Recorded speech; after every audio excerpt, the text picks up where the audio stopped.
Good morning, everybody. Yesterday we talked about the olive trees and somebody asked me a question. So I decided I'm going to answer the question. There you see the moon, a half moon, little fraction more than a half moon, but it's a waning moon. So I want to go to answer the question. They asked me how are the olive trees doing that we planted I don't know exactly how long ago it was. More than a year ago. I really don't remember the exact date. Could it have been 2 years ago? I doubt it. And we'll come back to the sunrise as well.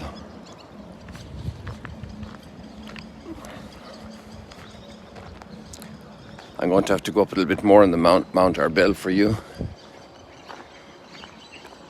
Just because of my schedule, it's not easy each day.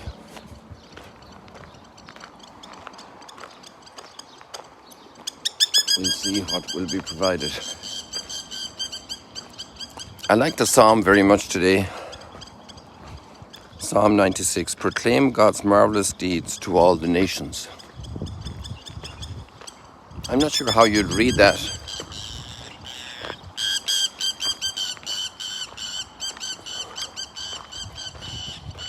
Obviously, we could read it as an imperative for today. But it actually became a key thought at the beginning of Christianity among the Jewish people in order to discern.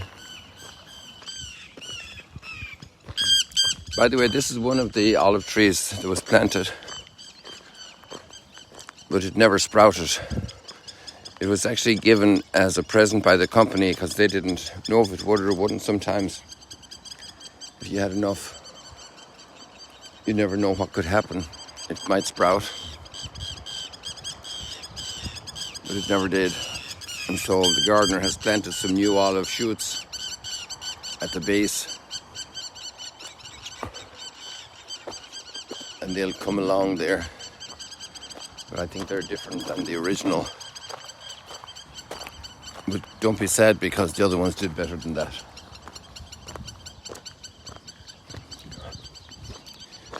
So,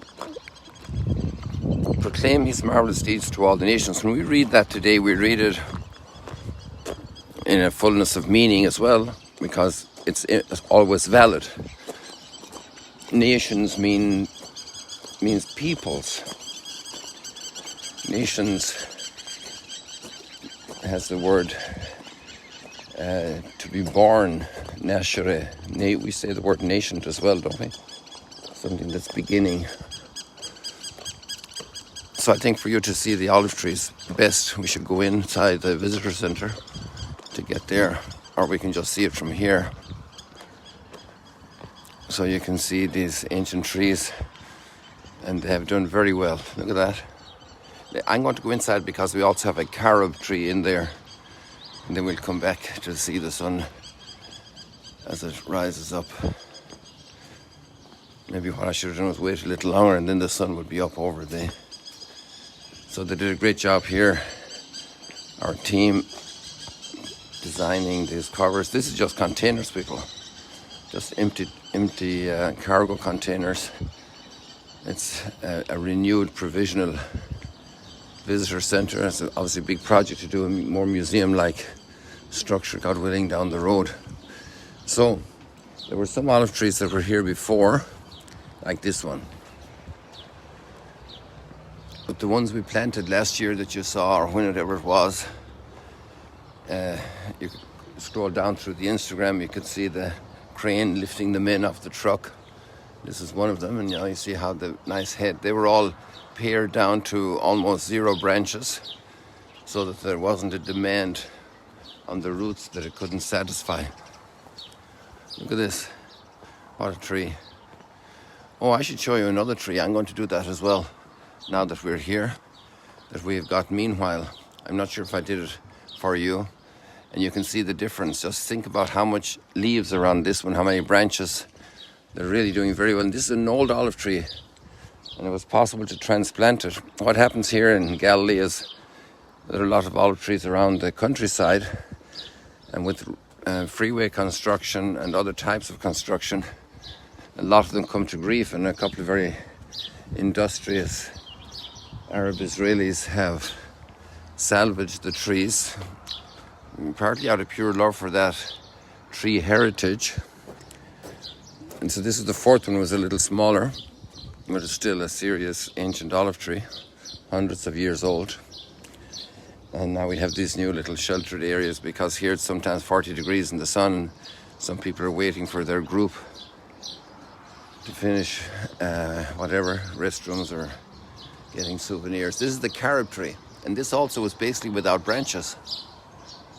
And we translate, and the carob tree is important because, well, first of all, it's going to provide a lot of great shade. I'm not sure if you remember when we used to do the walks a long time ago up in Mount Arbel down the south side near the southern cliffs. There are a number of very big carob trees,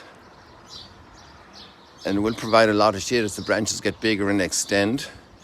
And then the other thing is that that's the traditional understanding of the prodigal son's food had those large pods that have actually a lot of sugar in them. And in the war in Italy, a confrere told me once that they were used as, they were called the poor man's chocolate, because kids could suck on them and have a sweet taste. So these little shrubs were also just little wispy things, and now they have really flourished. And this olive tree was there already when it wasn't planted with the others. So what was planted was this carob tree that's doing very well, and also the other big olive trees there. Oh, I wanted to show you one more olive tree that we planted less than a year ago, a few months ago, or half a year ago. I'm trying to think.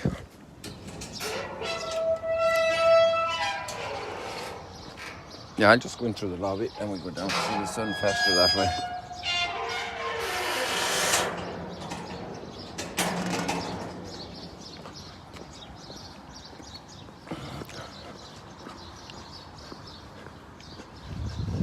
So look at this olive tree here. Oh, and that's also nice that we came, because these flowers are gorgeous, and I don't remember the name of this tree. Sorry, I wasn't on my toes. Look at these flowers on this tree. They're absolutely gorgeous. Such design, such creativity.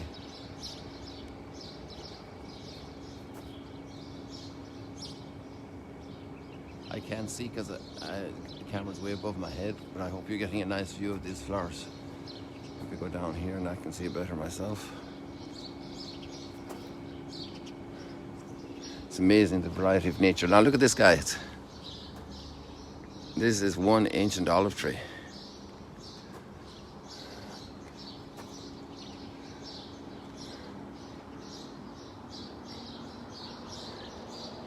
And you have this wispy little, and this is already here quite a few months.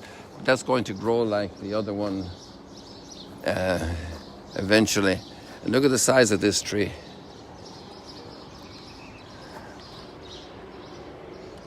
I mean, I'd need more people here just standing beside it for you to see the incredible size of the tree. This is an ancient olive tree. It'd be a beautiful enrichment here for the reception area, the entrance area to our guest house. Here's some of the buses, all the people that are still getting ready probably now, waking up, getting their wake-up calls as they go out to have their breakfast, and then eventually take off to go, and the receptionist saying hello to you there. It's very nice. Pilgrims come along here and play the piano, depending on each one's gifts. And here we're looking into the synagogue from outside. But let's go outside today. It's so nice to see a dad explaining things to his kid. That kid has memories now, God willing, for his whole life.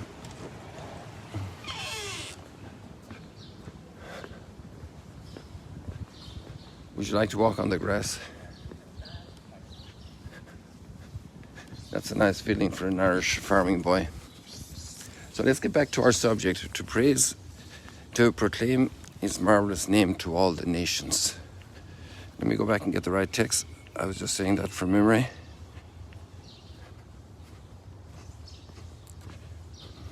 Proclaim God's marvelous deeds to all the nations. So why was this very significant in another way for the first community? Because the Jewish community had developed a very specific ethic and lifestyle that kept them apart. And that was necessary as a pedagogical way here. I apologize, something happened with the Wi-Fi. It jumped back in. I had disconnected it and it jumped back in because I walked through the lobby. So I'm not sure what I should do. I think I'm going to disconnect the Wi-Fi. I might lose one. So after answering the question there about how the olive trees were doing, we're back in this, on the subject. Proclaim God's marvelous deeds to all the nations. So this Jewish community then knows that that's its purpose, and that's very well expressed in Isaiah.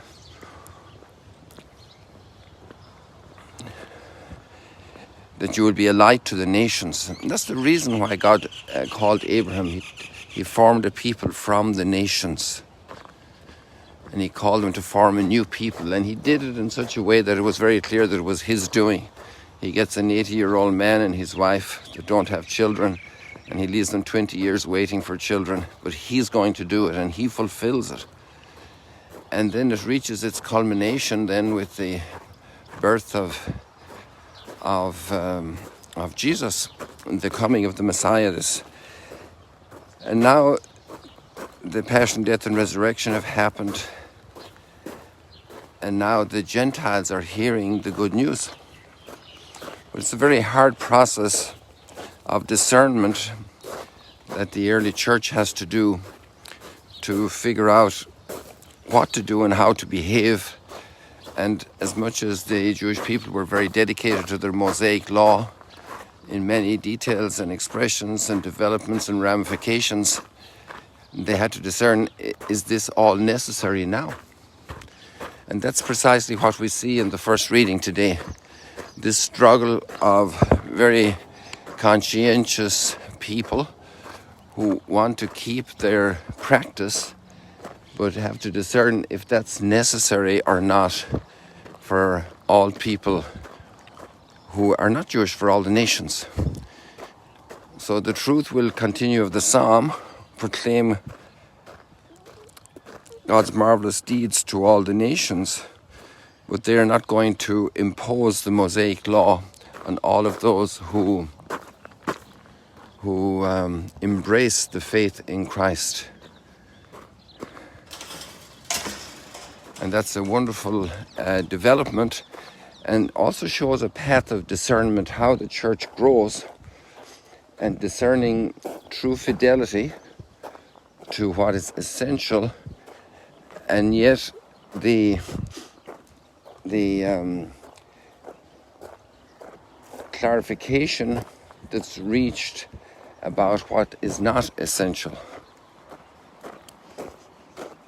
what was for a time, what served pedagogical purpose. And that's still the challenge for the church today, because many times forms of teaching the faith and living the community life are developed, and they serve a great purpose at a given time, and then they need to be updated, adapted, and that becomes sometimes a very tough moment, because people are very attached to certain forms. But then other people also hold on to things that don't need to be held on to, and some people throw away things that are substance.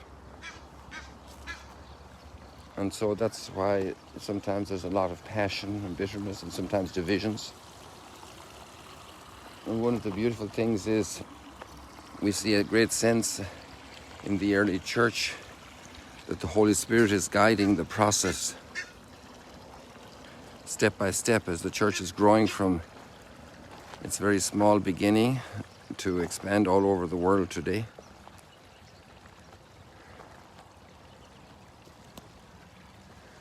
Quack, quack, quack, quack.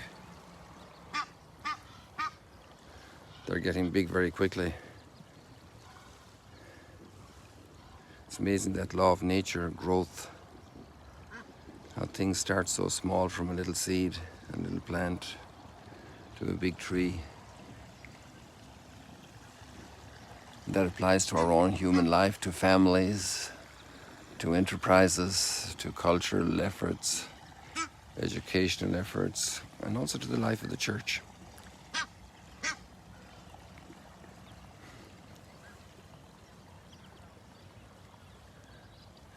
People, we leave it like that for today. I'm not sure how I'm doing with the time there. I didn't pay attention.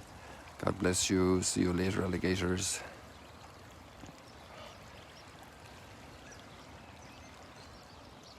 I didn't get to the gospel, but I'll leave that to you guys. You got the link there.